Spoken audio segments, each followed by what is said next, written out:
రావణ సోదరి గారు పంచాయతీకి రావటం నేను పుట్టాక చూడలేదురా. నిజమేరా, అతనికి జరగాల్సిందేరా, లేకుంటే అతను దౌర్జన్యానికి అంతే లేకుండా పోతుంది. అది నిజమే. మిమ్మల్ని నమ్ముకొని నోరుపుతుందా? మరి నా పెళ్ళం పిల్లలు క్షేమమేగా? 200 మైళ్ళ దూరాన పెట్టినా. నువ్వేం తొక్కురాడకు.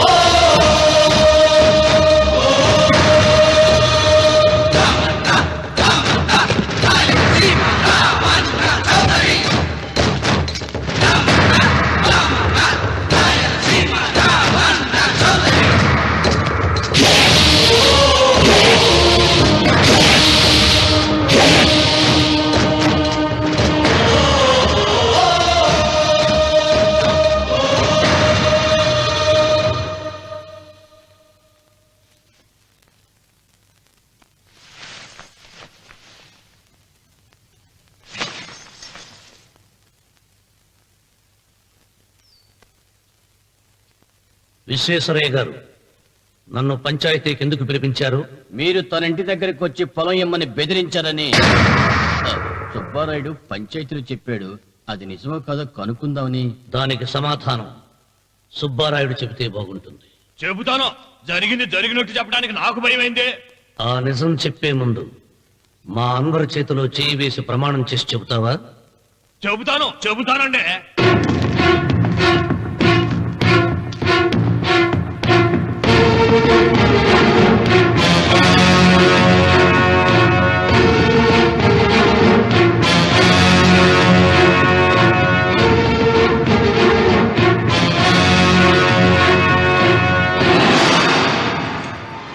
నీ పెళ్ళం తాలిపట్టు పెంచల తెచ్చాం.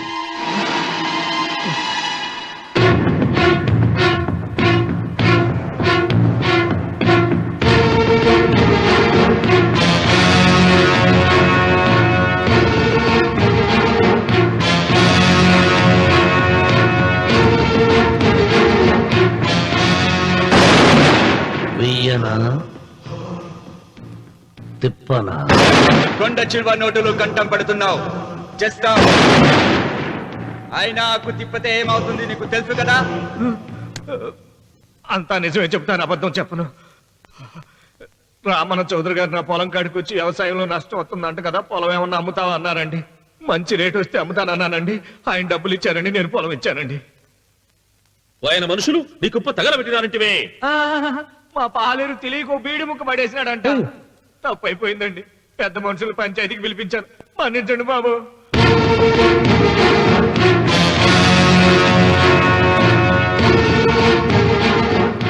ముగిసిందా పంచాయతీ? ఇక నేను బయలుదేరుతున్నా. క్షమించండి రామన్న చౌదరి గారు. విశ్వేశ్వరరావు, కాలవలో ఉంటే పడవ బండిని మోస్తుంది, అదే రోడ్డు మీద ఉంటే బండి పడవను మోస్తుంది. పదవిలో ఉన్నాం కదా అని మీరందరూ మీ ఇష్టం వచ్చినట్లు ప్రవర్తిస్తుంటే రేపు రోడ్డు మీదకు రావలసి వస్తుంది. రామన్న చౌదరిరా.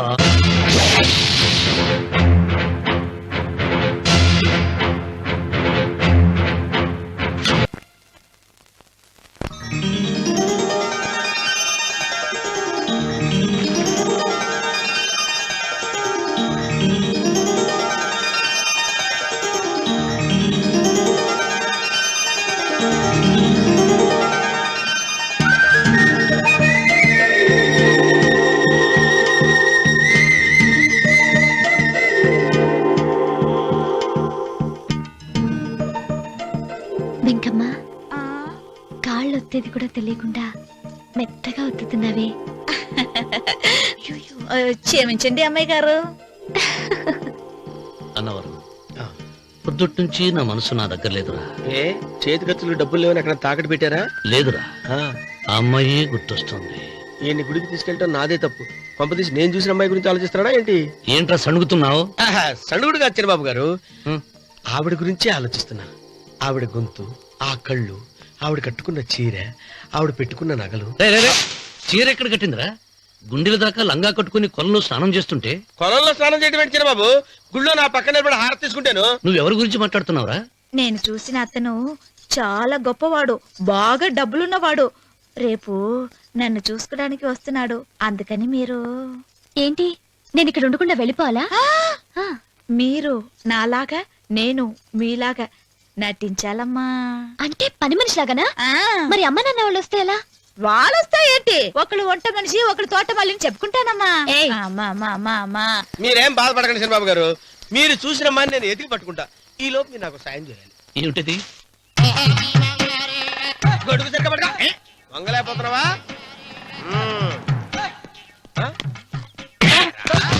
పనిచేసే పద్ధతి ఎవరా నువ్వు? ఎవడరా నువ్వు? నిలబడ్డావు. నేను ఎవడో చెప్పు. చిన్నమ్మ గారిని చూడడానికి వచ్చారు. మీ కబుయ్య అయ్యగారు. దండాలు బాబు, వెళ్ళండి. నువ్వురా.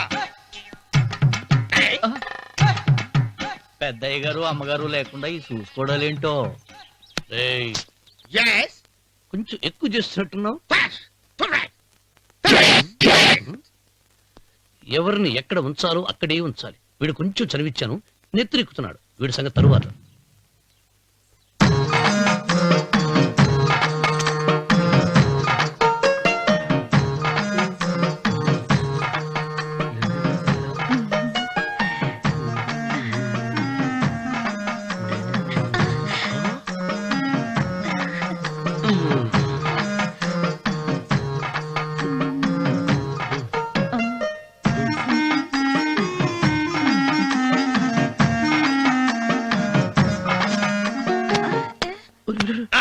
కుర్చీ కుర్చీ.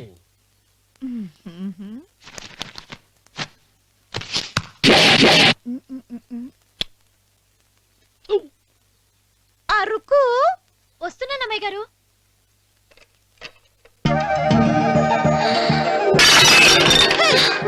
నీకు కొట్టానట చూడు. క్షమించండి, వేరే కాపీ తెప్పిస్తాను. వద్దు. కూర్చో. ఏంటా, ఈ అమ్మాయి చూస్తే నోరూరుతుంది. ఊరాల్సింది నీకు కాదు బాబు, నాకు. వెన్నపొడి పడవద్దు. ఒరే, చాలా ఎక్కువగా మాట్లాడుతున్నా. నాకు నోరూరుతుంది. కుర్చీలో కూర్చుంది. ఆ పిల్లని చూసి కాదు, కింద కూర్చుంది పని పిల్ల. దాన్ని చూసి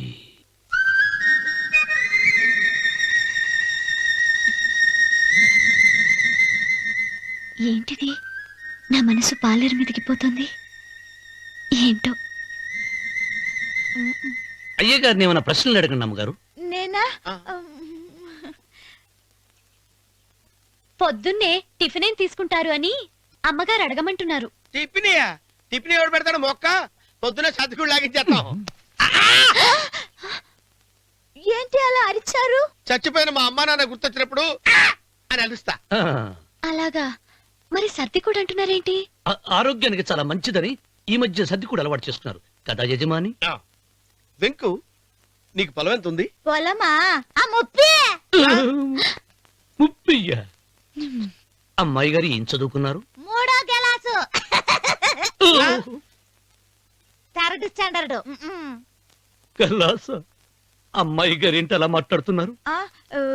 అది అచ్చ తెలుగు అంతరించిపోతుందని అలా మాట్లాడుతున్నాం. ఇంతకీ మా అమ్మగారు నచ్చిందా? నచ్చింది. ఒరే, నాకు ఈ పని పిల్ల నచ్చింది. నాకు ముప్పి. అయితే నువ్వు దాన్ని చూసుకో, నేను దీన్ని చూసుకుంటాను.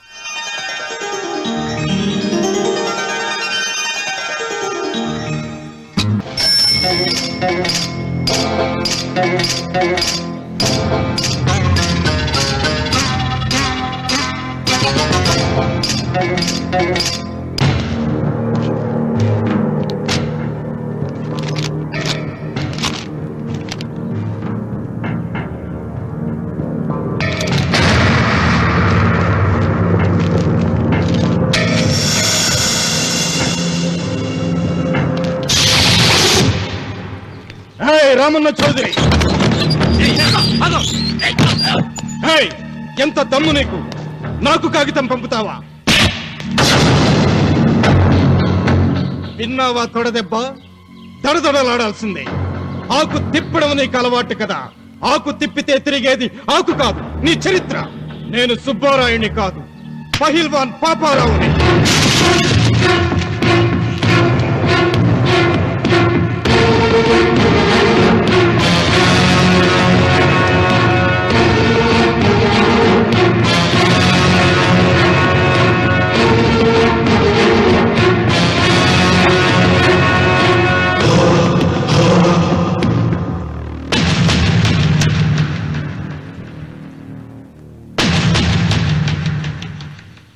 అది నా జోలికి వస్తే ఎముకలు విరిగిపోతాయని అర్థం చేసుకున్నావన్నమాట.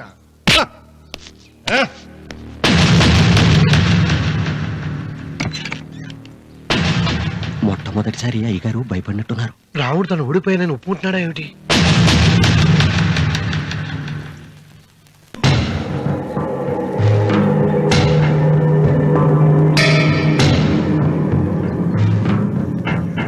నిన్న నువ్వు వాళ్ళ ఇంటికి పోయి తొడగొట్టి సవాల్ చేసినప్పుడే నోరు మెదపనోడు ఇలా కారు కదుపుతాడా? రాడన్నా నమ్మకం. వస్తే బాగుండు. నా కండలకి యమ దురదగా ఉంది. రామన్న చౌదరి బాడీ మీద అరగ తీసుకోవాలని ఉంది.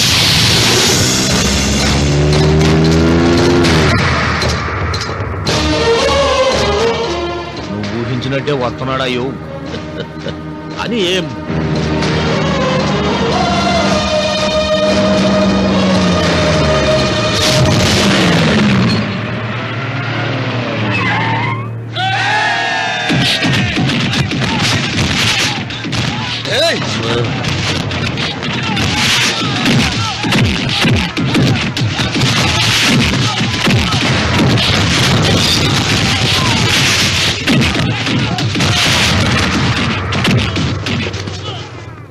రామన్న చౌదరి, నా కుర్రాళ్ళు ఒక్కొక్కడు ఒక్కొక్క ఆంజనేయుడు లాంటి వాడు.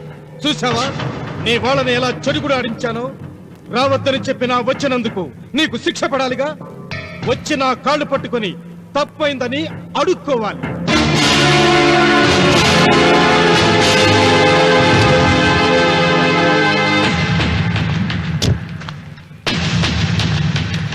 ఆగో, నీ పాదం తాకిన నేల నీ సొంతం అంటావుగా, అందుకే నువ్వు నేల మీద నీ పాదాలతో నడిచి రాకూడదు, మోకాళ్ళ మీద నడుచుకుంటూ రావాలి.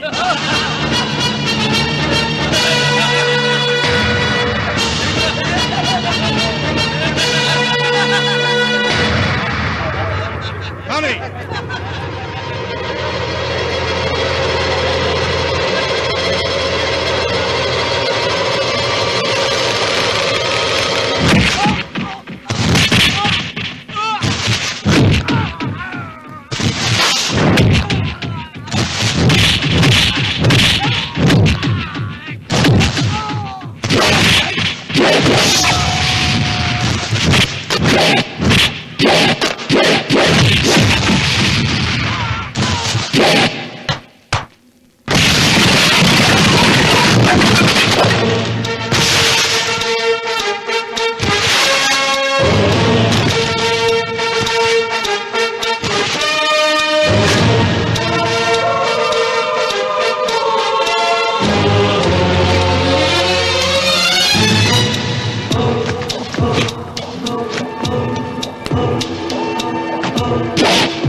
వీరవన్, ఈ చెయ్యి నాకు కావాలి. దస్తావేజుల మీద సంతకం పెట్టాలి కదా. అన్వర్,